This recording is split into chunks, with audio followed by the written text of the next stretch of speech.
খালিদ বিন ওয়ালিদ নাম শুনেছেন? খালিদ বিন ওয়ালিদ, উনি আগে ছিলেন কাফের, উহুদের যুদ্ধে আমাদের বিপক্ষে ছিলেন, তার হাতে অনেক মুসলিমের শাহাদাত আছে। উনি পরে ইসলাম কবুল করেন এবং এমন ভাবে ইসলামের খেদমত করেন, তিনি বলেছেন আমি 100টার মতো যুদ্ধ করেছি। 100টার মতো, 100টা যুদ্ধ করেছেন একজন ব্যক্তি ইসলামের পক্ষে। কোন যুদ্ধে তিনি পরাজিত হন নাই, কোন যুদ্ধে না। এত চমৎকার রণকৌশল ছিল তার, এত চমৎকার শারীরিক শক্তি, মানসিক শক্তি এবং ইমানি জজবা যে তার সাথে পারত না।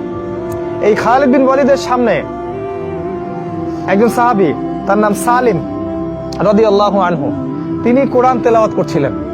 খালিদ বিন ওয়ালিদ বলছেন আমাকে একটু কোরআন তেলাওয়াত করে শোনাও, একটু শিখবো। তো ওই সালিম রাদিয়াল্লাহু আনহু তিনি সূরা মুদ্দাসসির কে মুদ্দাম্মিল তেলাওয়াত করছিলেন। সেখানে আছে যারনি ওয়া মান খালাকতু ওয়াহিদা ওয়া জাআলতু লাহু মালাম মামদুদা ওয়া বানিনা শুহুদা, এই সূরাটা পড়ছিলেন। আর খালিদ বিন ওয়ালিদ রাদিয়াল্লাহু আনহুর হার্টবিট বেড়ে মানে হাত পা কাঁপাকাঁপি করা শুরু করছে। এই আয়াতগুলো শুনছেন, হাত পা কাঁপতেছে তার। কেন?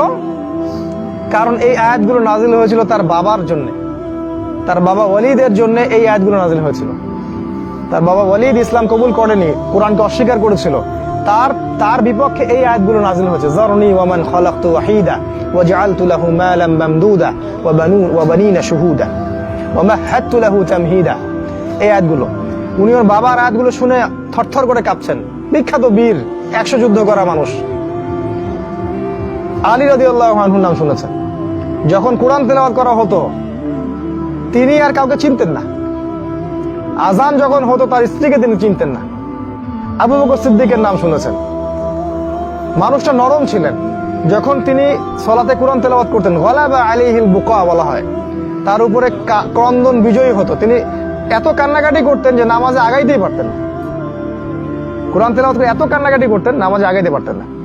তো একটাই কথা ভাই, এতগুলো কথা বললাম, সেটা হলো যে অর্থটা আপনাকে বুঝতে হবে। এরপরের কাজ কি? এরপরের কাজ হচ্ছে আপনার অর্থ বোঝার পরে আদেশ মেনে চলা। আদেশ আপনারা সবাই জানেন, নতুন করে বলার কিছু নাই। কোরআনে অনেক আদেশ আছে, যেমন প্রথমে তাওহীদ আপনাকে প্রতিষ্ঠা করতে হবে, তারপরে আপনাকে নামাজ কায়েম করতে হবে, আপনার রোজার মাসে আপনি রোজা রাখবেন, সামর্থ্য হলে জাকাত দিবেন। জাকাত ইসলামী অর্থনীতির মূল ভিত্তি। জাকাত নাই তো দারিদ্রতার অবসান হবে না। ওরা এগুলা বুঝবে না, ওদেরকে বোঝানোর ক্ষমতা আমাদের নাই, শেষ হয়ে গেছে। আমি আশাও ছেড়ে দিছি। যারা ওই লেভেলে আছেন, ইসলামিক বিষয়গুলোকে কন্ডেম করেন, তাদের একটা বড় অংশের পিছনে আমরা আশাও ছেড়ে দিচ্ছি, যেটা বুঝবে বলে মনে হয় না আমাদের কাছে। জাকাত যে ইসলামের অর্থনীতি, একটা দেশের অর্থনীতির কেন্দ্র, যদি শুধু একটা সমাজে জাকাত থাকে, দারিদ্রতা বলে কিছুই থাকবে না ওখানে। বাংলাদেশে এমন প্রচুর মানুষ আছে যার জাকাতের টাকা দিয়ে একটা গ্রামের মানুষের রিজিক সম্ভব, জানেন? ওই যে এখন দেখেন না মিডিয়ায় কত বোয়াল মাছ আর বোয়াল মাছ বের হচ্ছে দুর্নীতি করে করে। এদের এক একটার যে সম্পদ, দুর্নীতির সম্পদ, এই সম্পদ দিয়ে একটা গ্রামের উন্নয়ন সম্ভব, এক একটা গ্রামের। এরকম লক্ষ লক্ষ মানুষ আছে যাদের মাসে মানে বছরে কোটি কোটি টাকা জাকাত আসবে। কে কালেকশন করে এগুলা? কেউ করে না।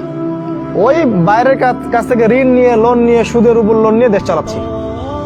বুদ্ধি বের হয় না, ইসলামের কাছে আত্মসমর্পণ করি না, এই জন্য আল্লাহ পাক জিল্লতি চাপিয়ে দিয়েছেন। তো এই আদেশগুলো মেনে চলতে হবে আমাদেরকে। সালাত, সওম, যাকাত, সামর্থ্য হলে আপনি হজ করবেন, উমরা করবেন, আল্লাহর ঘর দেখে আসবেন, আল্লাহ তৌফিক দান করুন। ওখানে গেলে তাওহীদ বোঝা যায়। তবে এখন গেলে আপনি মক্কায় আর ওই মক্কার ফ্লেভার পাবেন না। সব এখন প্যারিস, লন্ডনের মতো হয়ে গেছে।